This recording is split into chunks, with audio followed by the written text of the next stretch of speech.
Hello all. Thank you for coming. I'd like first to thank the organizers and all the people I've been bugging with lots of emails for the past few weeks. Safa, Zaina, Saad for the invitation. This is really amazing to be here among very smart, talented people. And since we're at a research summit, I'll be talking about some of the recent advances in research we've been doing at our lab, specifically something related to artificial intelligence, machine learning, and computer vision in general. But let me find the clicker first. I suppose this is supposed to be the one. OK, great. So let me start by introducing myself really quickly. My name is Adel Bibi. This is roughly my third year last year as a PhD student in KAUST in Saudi Arabia. I'm part of a big diverse group called IVAL, Image and Video Understanding Lab. I put down a picture of many of the members. And because we work in AI and machine learning, we have lots of collaboration from people in the industry, like Facebook, Amazon, Qualcomm. We have lost very dear friends. Once they graduated, they joined these companies in Europe and the Bay Area in general. So the man who's making this happen, orchestrating all of this work in the background, is our advisor, Bernard Ghanem. And I put down a couple of pictures, one from very recently in June in CVPR, and another one late at night, around 3 a.m. We're trying to meet some major deadline. So we thought to have pizza for everyone. All right, so let's get started. So you hear about AI a lot, and one of the most recent news you heard is Google DeepMind defeating the world champion at the game of Go.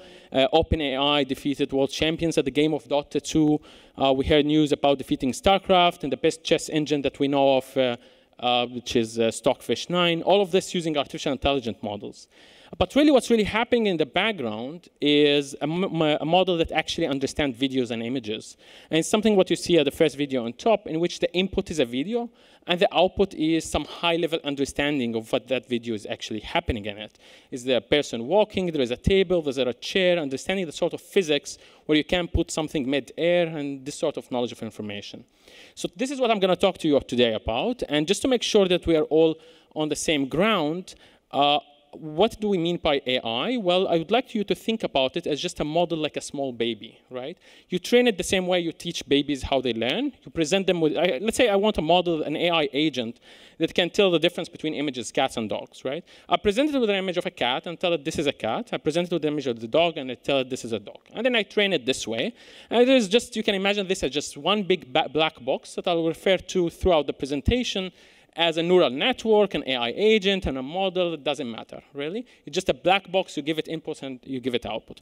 And because we need to train this thing, we need large data sets in general, data sets of images of different classes in order for us to tell it what these are actually look like.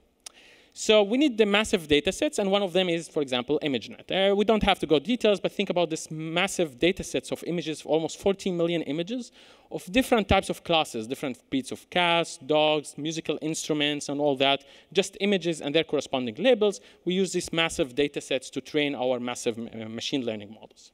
So hopefully, by the end of the day, once you have trained your model, you have something like this, right? Some weird black box, something happening in the background. You feed in my face, and I'll tell you this is a sleep-deprived PhD student. But this is all what we can keep this to. Just a black box that outputs something that's relevant to the task that we are doing. All right, so I can start talking about the research that we do. We have 3 themes. I quickly skip through a slide. But the first theme that we work on in the IVAL is actually video understanding. So I have a video. The input is a video, and the output I want to do object tracking, activity recognition, activity analysis. What are people doing in that video exactly? Now, the second theme is automation. Now that you have understood the video, we want to take decisions and take control based on it. So the thing I'm going to talk about is self-driving cars and self-racing drones and the research that we've been doing along these directions. And the last theme is basic fundamentals and theoretical perspectives. Now, it's all in orange because this is the theme that I'm part of, where my work overlaps a lot with the other 2 themes, in which we want to provide some theoretical groundings towards improving the previous 2 themes better. All right, so let's get started. If this works. Great, it works. Video understanding. OK, so why do we need to understand videos? Well, the reason is, if I presented to you this image, the first thing that comes to your mind, oh, my dear, this guy is in trouble, and we need to help him. However, if I actually showed you the video, it turns out that the tiger is just being playful. And that just presenting one image is not sufficient to understand high-level information about what's happening. And there's a saying that if an image is worth 1,000 words, well, a video is worth 1,000,000 words. And we really need to understand high-level information information from the videos. All right? So another cool application, I'm just limiting it to some few applications. You're sitting at home, and you're talking to your Siri or Alexa at home, and tell her, please, I would like to prepare a margarita. Teach me how to do that. Right? And what Siri will do is will scroll YouTube videos and will show you a video from YouTube of someone teaching you how to prepare a margarita. But just because there is this weird dude that uploaded the YouTube on video teaching us about his swimming skills, but the title was How to Prepare a Margarita. We do not want Alexa to confuse us with these things. So Alexa should not be confused with misleading titles on YouTube, but has to go through the videos and understand what's happening on those videos in order to present to me these sort of scenarios. Another cool application is that you have cameras at home, and you have your little kid, and it just approaches the socket, right? Now, if you have high-level understanding from machine learning system that's at home, it will understand this is a baby, and most probably doesn't know what it's doing, and babies and electricities don't mix. And thus, it has to take a decision to switch off that socket just when the baby actually approaches that socket. So this sort of level of understanding that we want to do. So the first thing that we need to do at first is to do activity localization in long untrimmed videos. So I'll have a long video, something like this, and I want the output of my model to tell me exactly when a relevant activity has happened. So in this video, the activity is about pole vaulting, but the activity actually happens at specific temporal time, specific from minute 2, 10 seconds to minute 2, 19 seconds.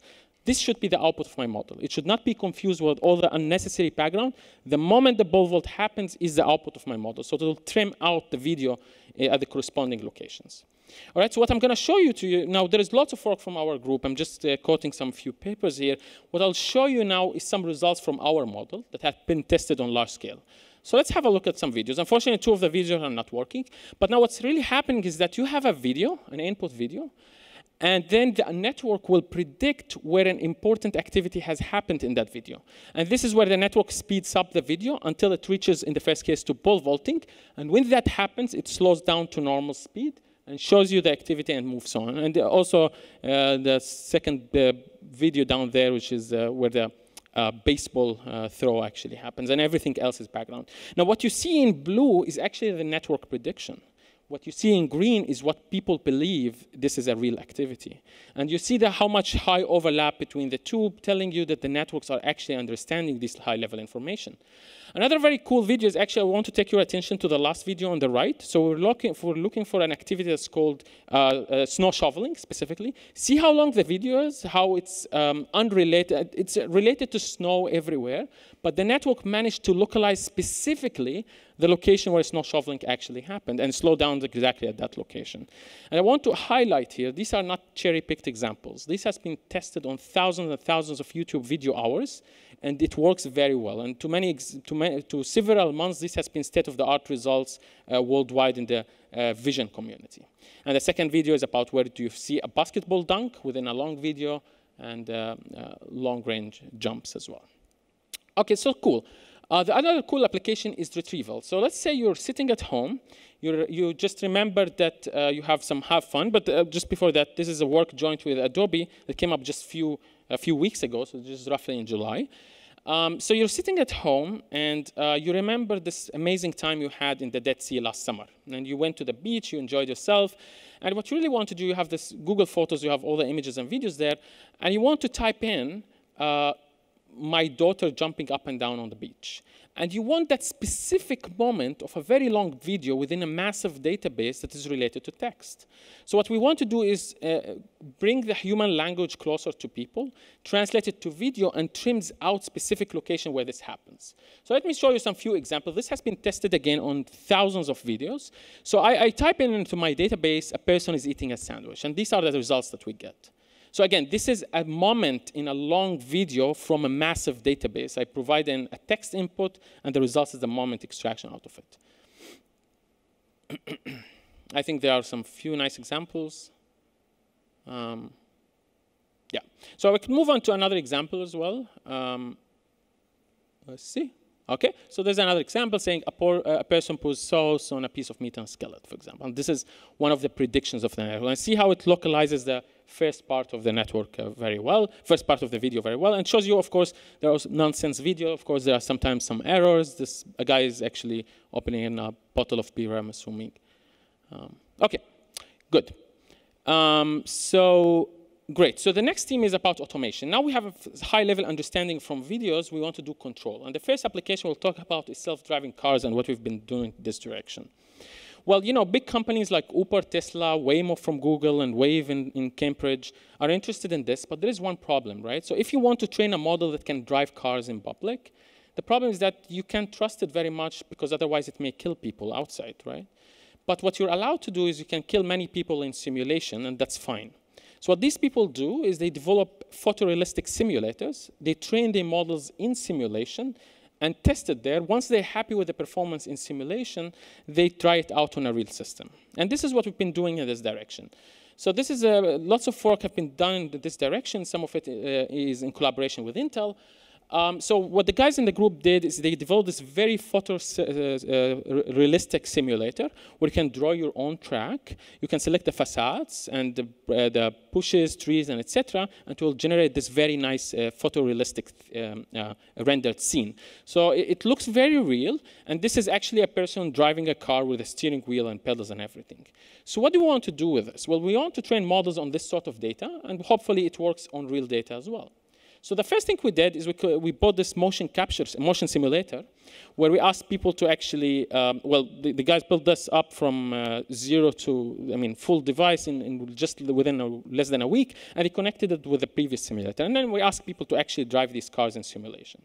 Now, because we have very smart, talented people, and they were not happy with how many dimensions the system has, and they said, okay, usually in cars you open the window and you have this very cool air breeze effect to it. And the first thing they did is they wanted to add this one extra dimension. And this is exactly what they did, right? They put down a cool roller coaster there, and they wanted to test it on a real system where people are actually given this cool wind effect to it. So the first thing that came to their mind to try out doing. OK, great. So we have now a nice simulator, and we can see people driving this car. So we can use this data to actually train our model, right? So the dream is, I train in simulation, let the car drive in simulation, and then test it out on a real system. So real system means a real car. Now we have just an RC car, and we're soon buying a real car to try this out on. This doesn't look as small. It's not as small as you see. It's much bigger than this, but there's a perspective change here. All right, so what we did is actually we trained this in simulators that look photorealistic. This is actually from Carla, a simulator developed by Intel. And then we can test out this model in real scenarios. So these are the results. So this has been trained completely in simulation, did not see anything from real world, implemented on an RC truck, and works just fine, right? There are, of course, some problems that have to be tackled, but you see how it strictly follows the lanes. When it receives a GPS signal to turn left, it does actually turn left, doesn't go to the sidewalk, doesn't hit a pedestrian, etc. And the Matthias, who was the lead on this project, what he did is did this work in Munich.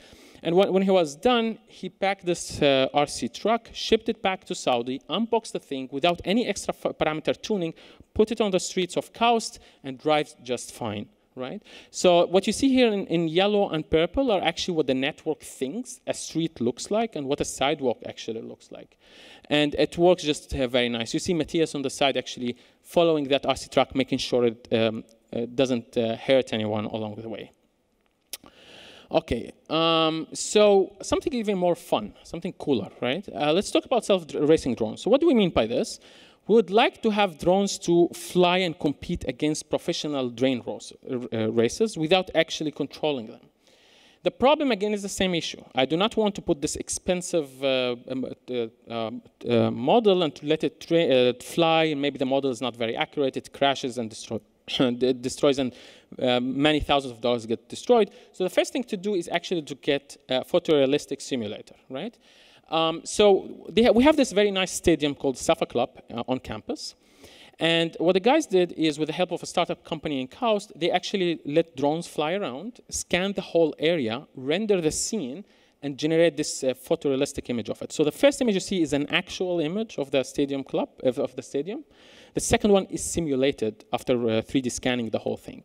And now we have a 3D scanned version of the Safa Club in simulation, where you can put down these arcs and drive these drones through the arcs and compete against professional race droners, racers. So now what they developed is a very nice toolkit everyone can use. You can just put down the arcs where you want, draw whatever sort of race track you wish, generate it, and it will render the scene for you. So technically, you can draw whatever racetrack you wish. It will put the arcs in the Safa Stadium for you, and you can test out your model. So now we train these models with human professional players, and this is what the results look like. So this drone is flying in simulation autonomously, and it is driving faster than intermediate level drone racer, someone controlling it with a drone. So we actually competed this model with someone actually driving the drone with some controller. And see how it works very well. So the input is just the images that's coming in, and the output is the decisions of the controller, how to turn right or left, up and down, speed up or slow down. So you see how well it behaves. So at stretches, it goes really fast. At corners, it slows down and make sure that it actually goes through those arcs in order to be able to finish the whole track with the fewest number of penalties. All right, so our next target, of course, is put this on a real system and defeat professional players who compete usually in Dubai for $1 million prize. Of course, this is maybe a long-range shot, but we don't want only Google DeepMind to defeat professional players at other games. We want to do it as well. All right, so because you're doing this in simulation, you can test this at any track you wish. You can change the weather conditions, put mud, snow, all is well, and this has been tested and working very well at these environments. All right, so let's move to the last theme, which is the fundamentals and theoretical understanding. All right, so what do I mean by this? I'm studying specifically something called adversarial attacks. So what does this mean? Well, remember this black box example I told you about? Let's say I have a very powerful network. You pass in an image of a panda, I tell you, hey, I am 99.99% confident this is a panda. And it's doing a well job, but this is actually a panda. All right? So what we're going to do is something weird. I'm going to add some small noise to this panda image in which the output results look almost identical to the original one. So both of them are pandas, as you see, but one of them has small imperceptible noise that cannot be detected with the human eye. To us humans, we know that both of them are pandas. However, what we did is we passed this through the network. So we showed consistent ways to generate these noises. These are not just arbitrarily generated. When you pass them through your same network model, all of a sudden it thinks this is a gibbon with very high confidence. Although for us humans, the two images look alike, there's absolutely no difference between them. This is extremely worrying. If you have very accurate network that's not robust at all, or schnapps. Okay, does not. So imagine you have a self-driving car that didn't realize that the person moving is actually a pedestrian. Then, because of noise, then you might actually drive the car and hit that pedestrian. Okay, so there's lots of work on this, but I could skip a bunch of slides and talk about the other thing that I work on, which is large-scale optimization. So one thing I didn't tell you about is how do we train these networks, right? Usually that requires us minimizing some function, some error function, at a large set of training data set. All right, so we can skip those. So our ultimate target is that we want to train a policy in which we let this articulated object in simulation move to the right as fast as possible. So every one of these objects has joints, and we want to learn a network in which it tells me how much torque do I apply on these joints such that the object moves to the right as fast as possible. So I have half cheetah, there's maybe spider and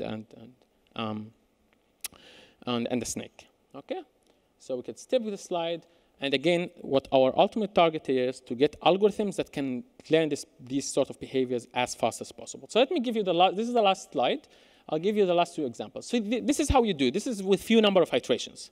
The model is trying actually to apply the right torque at the joints such that this stands up and moves to the right as fast as possible. So at the beginning, it's doing terribly. It's not doing fine. It's doing all these funny movements. But then after a while, it starts learning from it. And our target is to get to the ideal performance with as few number of iterations as possible. So you see at the beginning, well, it's trying to do something useful and it's doing all these Michael Jackson moves. But at the end, it learns these policies. And our target is to learn these as fast as possible with provable guarantees so that this or any other object like the snake, spider, whatever that simulated, articulated object actually looks like. And eventually it does it. So maybe from data, this is how humans should walk if they ever want to walk fast to the right. This is what data suggests that we should be doing. All right, so this is all for me. Thank you very much for your attention.